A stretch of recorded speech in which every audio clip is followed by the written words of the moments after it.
Welcome, everyone. We have Malika Chandrasegaran, partner at Herbert Freehills, joining us today to discuss navigating foreign investment reforms in M&A transactions. Malika, the new changes to Australia's foreign investment regime came into effect in January this year. I understand that the major reforms include the national security actions, but there are also other changes as well. Could you give us an overview of the key changes?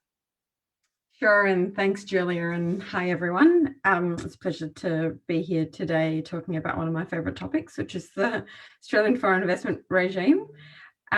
So in terms of the new changes that came in January, so you're right, Julia, they're really in two categories. I mean, the headline amendments related to a range of changes impacting around Australia's national security, and then there were a few other, I suppose, tidy-up changes or that I'll step through as well. So effectively, in terms of the new national security changes, firstly, it introduced a category of actions that are now mandatory to notify if you're going to, undertake a transaction that's a national, that's an investment in a national security business or in getting an interest in national security land. There are a broad range of investments that can be voluntarily notified. And investments can be called in for review now as well, which is a new power. And in addition, the Treasurer can exercise a last resort power, which is also a new power. I'll talk about each of these in a little bit more detail. So starting with what are the actions that you now need to mandatorily notify the government in order to take the action. So effectively, it's starting a national security business or acquiring kind of a direct interest 10% or more in a national security business, or acquiring an interest in national security land. And a nil threshold really applies to each of these actions. So they can cover quite a broad range of transactions, from kind of quite small ones to obviously larger transactions. And a national security business is fairly broadly defined. So, it needs to be carried on wholly or partly in Australia.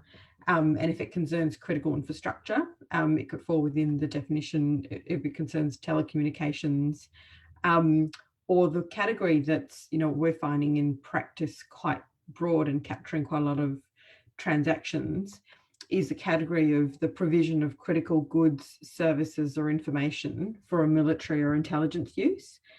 And it's about critical technology, and it's, broadly defined, but it centres around technology that provides a capability advantage for defence or intelligence.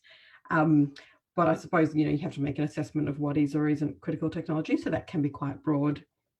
National security land is land on which there's defence premises or in which defence or an intelligence agency has an interest, so that can be fairly broad as well. So in terms of what the new call-in power is, and so this is quite a significant change to our regime that we didn't have before. Essentially, if you don't notify a transaction voluntarily, the Treasurer can effectively call that in for a 10-year period for review. And the range of transactions over which that can be done are quite broad. So they're what they're called reviewable national security actions. And essentially it covers, acquiring interests in any Australian entity, both in terms of business assets or securities starting an Australian business. So it's quite a broad range of transactions. Now, in order for the Treasurer to, want to call it in, they'll need to have sort of concerns around it, or, consider that it's, there's a national security concern. But I think that the ability to have, this kind of 10-year review does lead to a lot of uncertainty. And I'll talk a little bit later around what we're seeing, as a result of that power. The other one is a last resort power. Now, this is also very new, and, it's a real significant power, because effectively what this is even if you have notified and you have got an approval, the Treasurer can exercise a last resort power to review actions on national security grounds. And there's sort of no time limit for that review. And the consequences can be, an order for divestment or conditions, etc. Now, that said, we don't expect that this is a power that's going to be used frequently. We think it'll be used in exceptional circumstances, and there are controls over the use of this power. So there needs to be either a false or misleading statement made at the time of,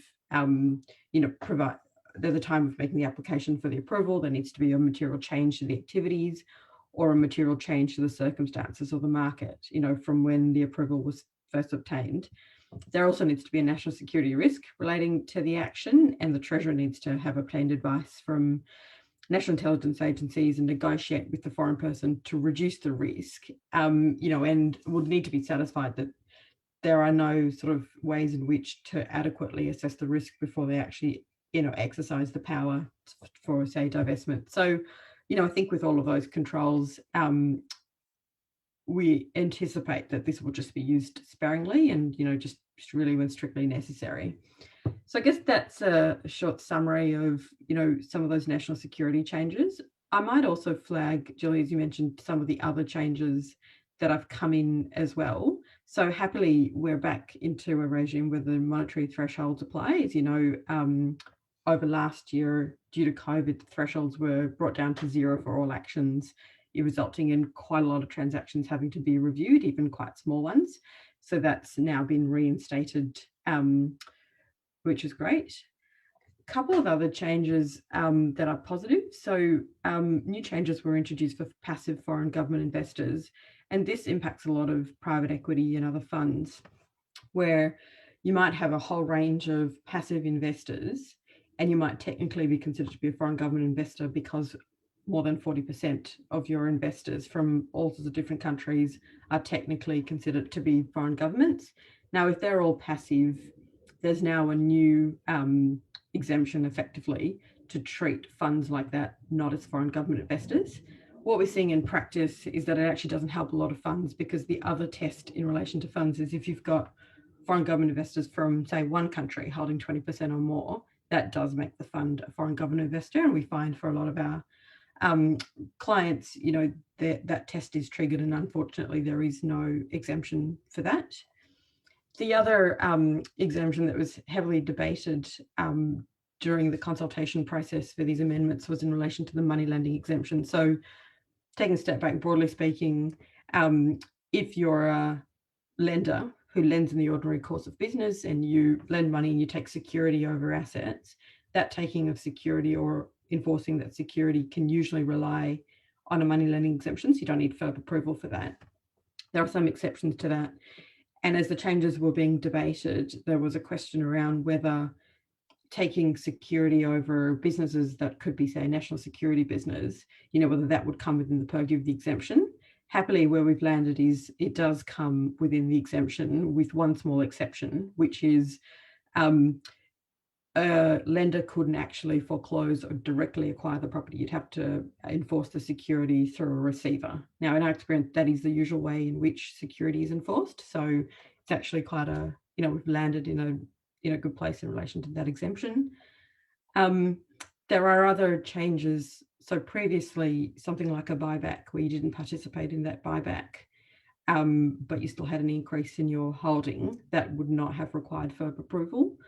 Now there are new changes that say sort of passive increases in holdings due to, for example, a buyback that you don't participate in as a foreign investor. If that increases your holdings and takes you from a position, say, under 20 to above 20% in a company, that could require approval. And it's a sort of a different process in the sense of you get approval kind of after the action. You've got a 30-day period to get that approval, but there is a risk, that orders are made for example, divestment. So those are, I guess, some of the changes to the provisions of the Act. There have also been substantial increases in the application fees, and also sort of significant increases in the penalties for non-compliance as well. And I'll talk a little bit later around kind of the new focus on compliance. So probably that's a very quick overview of some of those changes. Yeah, thank you. So there are a lot of changes happening. And so let's start with the national security actions. So with the new notifiable and reviewable national security actions, I can't help but think that these would have some significant impact on potential foreign investments and M&A transactions. It must have caused more cautious approach by the foreign investors, maybe. So what's the practical impact of the national security actions? It's a good question. What we're seeing is, because of the new changes, there are a much larger category of transactions that effectively require approval before they can be undertaken. I should stress that this does not mean that they won't get approval or, that so the transaction can't go ahead. But what it does mean is that a lot more transactions might come before the Treasurer require mandatory approval. And what that means for M&A transactions is, that needs to get built into the timeline. It needs to get built into the process for, ensuring that you can fit within the deal timeline or that this is factored in. So I think that the other area that we're seeing, that investors are surprised by is, I suppose, offshore transactions. So in a transaction that could be occurring entirely offshore, an acquisition of a company offshore, but where that company's got operations in Australia. Generally speaking, there is an exemption from notification for certain offshore transactions that are non-sensitive, etc. But there are quite a few exceptions to that. So if you're a foreign government investor, for example, you can't rely on that. And now with the new national security changes, if the operations in Australia involve a national security business or national security land, that exemption doesn't apply. And so the offshore, even though it's offshore, you might need approval in advance of undertaking the transaction. Now we're finding that that gets sometimes overlooked or not thought about, particularly where the operations in Australia are quite small. So I think, that's one practical impact in terms of what people need to be sort of cognizant of. The other, I talked a little bit about the new call-in power for the Treasurer. And, investors need to consider whether or not they want more certainty and to effectively extinguish the ability of the Treasurer to exercise that call-in power by voluntarily notifying a transaction, even if it's not something that, requires notification. And as I mentioned, there's a broad category of transactions that you can voluntarily notify. And we're already seeing, such circumstances and, do consider that sometimes it is the prudent option to notify voluntarily, particularly if there's some sort of sensitivity. And FERB's released quite detailed guidance around the types of transactions that they encourage investors to notify. So for example, I talked a little bit before around critical technologies that are provided to government or a foreign intelligence agency. FERB also says, look, if you're going to invest in a critical technology that's for dual use purpose or that you don't have any intention to use for a defense or an intelligence purpose or supply to defense or intelligence, you should still consider voluntarily notifying, so that we can review the transaction. So we are finding that investors are considering that, further. Now, obviously, that needs to be balanced with the cost of notifying and the timeframes as well. So, I think it's sort of making an assessment on all of those factors. I guess other practical impacts, we're seeing, conditions being imposed on transactions to address potential national security concerns or national interest concerns. And they might be conditions in relation to, for example, how data is handled, whether data can be stored offshore or whether it needs to remain in Australia, security classifications of people that can have access to data. Tax conditions have been around for a while now, so there's a range of conditions that are imposed on transactions to try to deal with some of these concerns. I mentioned before that the fee regime has changed quite a bit. There's been a significant increase to the fees. I think the highest fees now are sort of $500,000 for large transactions. Now that is playing out. We're seeing, people, for example, in a competitive process where you're not sure if you're going to be the successful bidder, thinking about, do we go early and notify FERB and pay the fee if it is a significant fee, or do we wait until we've got a bit more certainty? And I think it's that balancing of how do we put forward the most attractive bid that's sort of least conditional, and going to FERB early, but also weighing up the cost of doing so. So we're seeing that play out as well on M&A transactions. I mean, overall, I'd say there's a heavy focus on FERB. It's always been an important part of the process, and it's becoming even more so, I would say. I see. Well, then how should the foreign investors navigate the new process? Any tips for them? Another good question. Yeah, look, I think that proactive and open engagement with FERB is going to continue to be of importance to foreign investors, kind of throughout the lifespan of a transaction. And I think that getting in very early in the process to try and address concerns. And so what we're seeing is for bidders, I guess making an assessment very early on if you're a foreign bidder as to whether or not you need FERB, and then being proactive in considering what are the likely issues or potential issues that could arise, and how to address them, asking the target the sellers the right questions in relation to trying to make the assessment as to whether FERB approvals required, and going through that process of thinking, do we want to voluntarily notify, etc. And we're also seeing that we're reacting for vendors on sale processes, getting vendors prepared to be able to answer these questions from bidders, and because the questions will come through the diligence process. And I think that the more preparation work that's done, the quicker it'll be to assess the process, and also a smoother kind of process.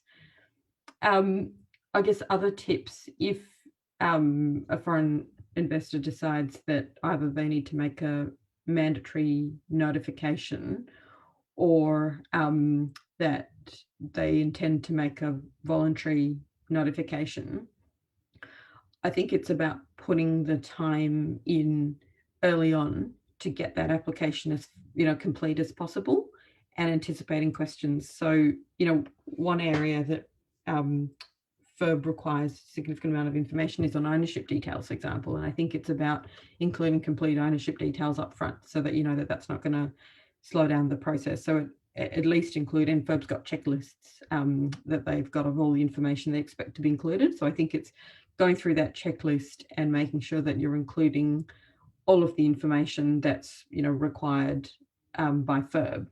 And then I think taking it even one step further and thinking about what are the questions that I'm going to get asked, by FERB, and how do I anticipate and actually provide for those up front. So what we find is, so for example, for investors that invest regularly in Australia, and they tend to get the same type of questions from FERB, on different investments, I think anticipating those and including those up front in the application, so that, there's no, I guess it'll, quicken the process, make it easier for FERB and the investor as well. And other areas would be to think about, as I mentioned before, sensitivities on the transaction, and think about what type of conditions you might be willing to offer up to FERB proactively, to say, I understand that this is a data heavy business. These are the type of conditions that we're willing to, offer up, so that, from FERB's perspective, at least they've got kind of a base to consider, and it can be a quicker process. What we find, in terms of the FERB process and why it can sometimes take a little bit of time, is FERB consults with different government organisations depending on the type of transaction it is, and the ability to go to an organisation and say, look, the investors offered up these conditions to, allay any concerns or to address any issues, that can be a really helpful, part of the process. I think that the other one, and it's probably covered in everything I've already said, but as a foreign investor, if you're looking to make an investment in Australia or looking to make an investment offshore that has an Australian connection, I think it's a safe assumption to think I will need FERB approval, and have that mindset, and then kind of work through, okay, actually, there are exemptions, or I don't necessarily need it. I think because of the kind of broad reach of the Act, a lot of transactions do require approval or might need to be voluntarily notified. So it's a good way of thinking about it, to go, I'm foreign, I might need approval. Let's go through the process of, considering whether or not approval's needed. Wonderful.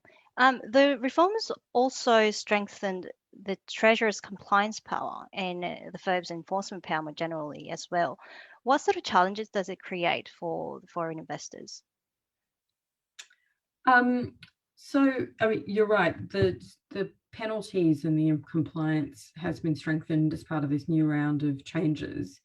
And in addition, the regulator has made it quite clear that they are focused on compliance, and that's a significant, I guess, aspect of the regime, is ensuring compliance. And that compliance relates to a number of areas. So we're talking about, making the assessment to make an application and ensuring that if you need to make an application, you do so.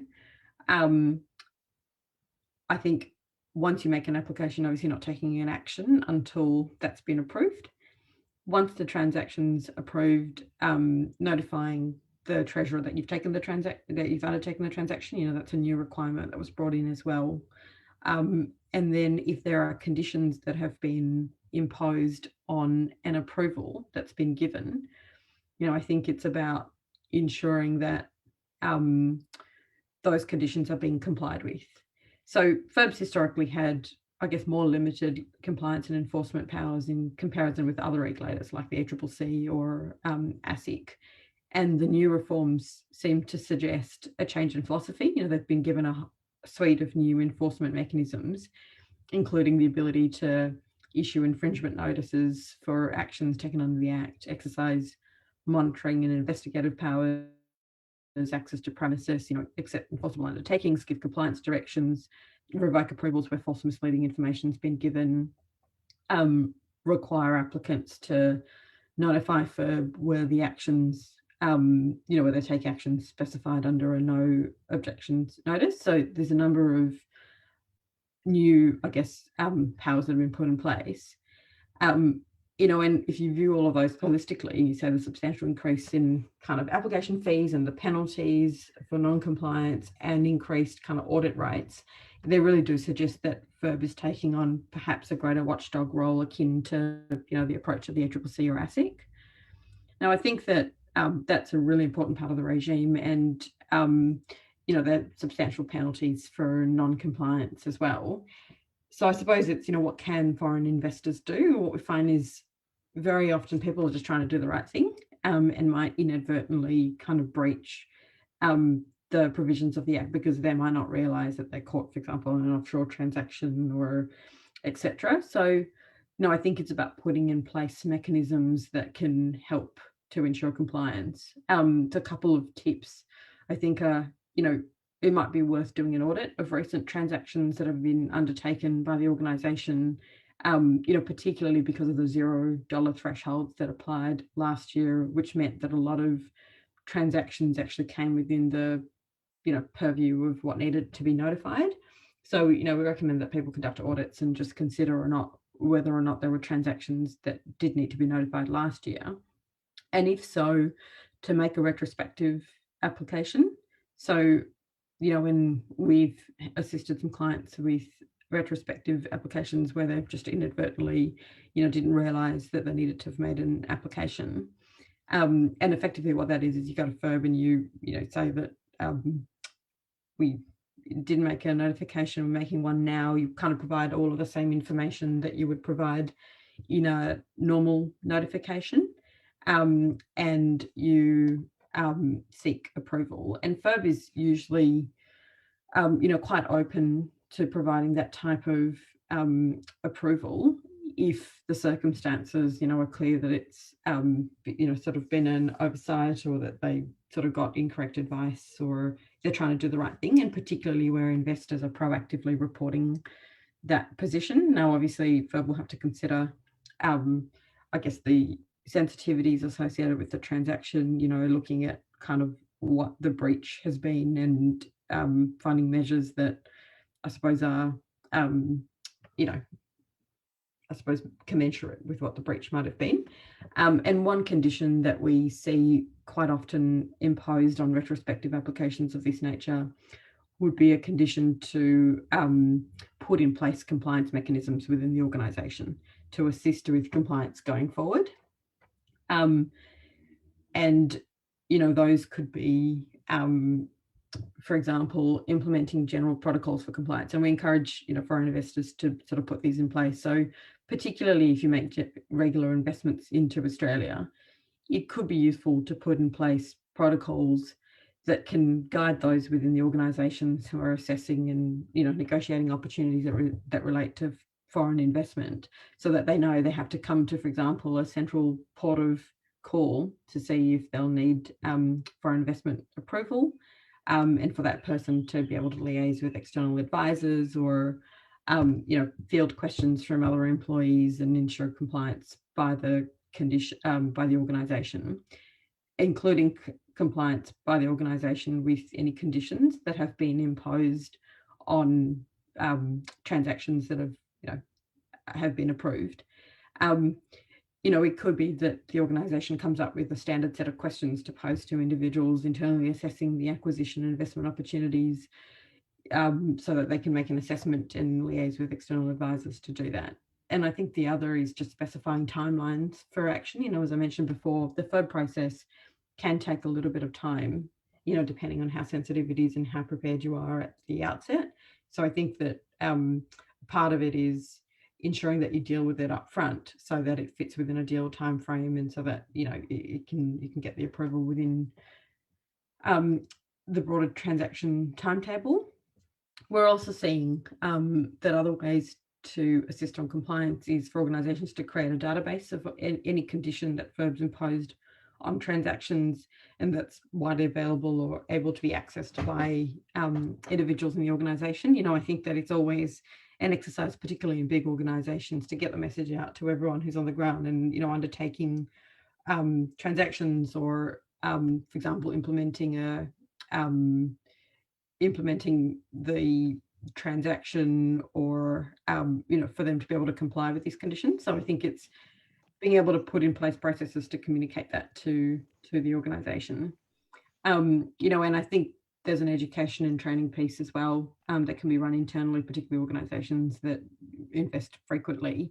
And we're not alone in Australia in terms of having this type of regime. There's obviously equivalent regimes in many other parts of the world. And so I think it's about having having an awareness of all of that, and putting in place kind of education and training through the organisation to do that. I see. So you said this is not just in Australia. This kind of regimes also exist in overseas as well. So will there be potential expansion in this space? Should we be expecting more developments around this? Yeah, look, I think that the national security changes are here to stay. It's clearly an area of focus for the government, and obviously it's very important. So I think that we're going to be seeing a continued focus on national security and a continued focus on critical infrastructure. For example, there's currently a draft bill amending the Security of Critical Infrastructure Act, which does propose to quite substantially broaden the categories of critical infrastructure. It includes some new classes of assets within, I think it's 11 industry sectors, includes data storage, processing, financial services, even food and grocery, transport and communications sectors. So it's quite a broad range, and that can have significant implications for what would constitute a national security business. Because at the moment, the definition of national security business, and these are the actions where there is a zero threshold and that would require approval under the Act, that comes from the Critical Security of Critical Infrastructure Act. So to the extent that the definition of what is critical infrastructure is amended, that will have a flow-through consequence. So I think that will be a significant change that comes through potentially, over the course of the year. And I think that there'll be this continued focus on compliance, as I mentioned before, within FERB, and I think that we will continue to see, I guess, elements of that. In practice, what we're finding is we tend to engage with FERB early on, to sort of explain to them the transactions that are being undertaken, understand their views, and try to address things proactively. I think that type of engagement will continue to be very important.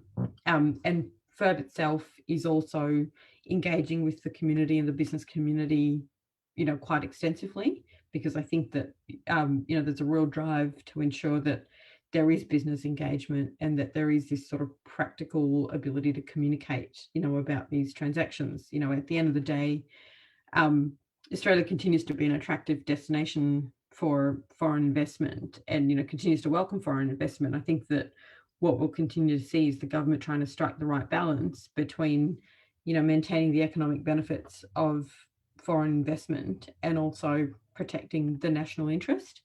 So I think that we're going to continue to to see that unfold over the next, over the year and the years to come. Wonderful. And I can only assume that although the government's trying to have that balance between the benefits of the foreign investments and those national securities and all, but there must be quite significant unintentional and unintended consequences, right? Yeah. Have you seen a bit of change in those foreign investments? Is it less of that, or did the regimes actually make it too difficult, or is it actually? Do you think it's the fine balance at the moment? Yeah, so look, in terms of the, I guess, hard data, in terms of what it's done from a data perspective to foreign investment in Australia, like I said, I don't have that information, from everything FERB has said, including, in, I guess, reporting on the regime. I think that there continues to be a very heavy interest in foreign investment in Australia. It's obviously a very attractive destination, that sort of weathered the COVID pandemic quite well. And so it continues to be, and we're continuing to see lots of offshore transactions.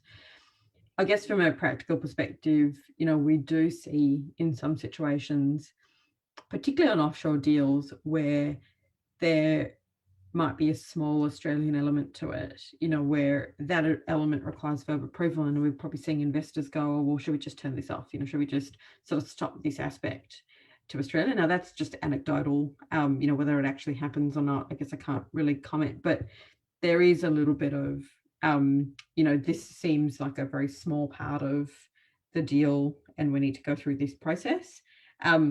Ultimately, I guess going through the process, like I said, most transactions do get approved and it can be navigated, but you do hear a little bit of, I guess, frustration in relation to that. And it all comes back down to this balance of, I guess, maintaining a regime that's that protects Australia's national interest, but still, welcomes foreign investment. And I think that FERB is looking at ways to, as I said, engage with the business community, educate the community and get that message out that Australia still welcomes foreign investment, and that what's intended here is to, I guess, review transactions from that national interest and national security lens, but not necessarily to block them or to, not permit them. But, to your question, certainly there's a sentiment out there where people go, well, this might be too hard. I want to deploy my capital, elsewhere. Whether that actually plays out, it'll be interesting to see the data in a few years' time. I guess certain aspects of the regime where we find, lower thresholds might apply, or people might not be aware of in terms of M&A transactions, thinking about whether or not approval's required. So there's obviously all of the national security changes, which I've talked about, that, have a zero threshold to them. In addition, the other area is, as I said, foreign government investors. So if you're a foreign government investor or considered to be a foreign government investor, there's a zero threshold that applies to investments. And effectively, if you're over 10% in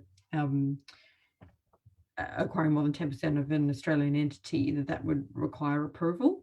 What we find surprises a lot of people is, they don't realise they're a foreign government investor. So as I mentioned before, private equity funds, where they've got passive investors and they've got, pension funds from Canada or America that are sort of passively invested but might hold more than 20%, that could make the fund a foreign government investor.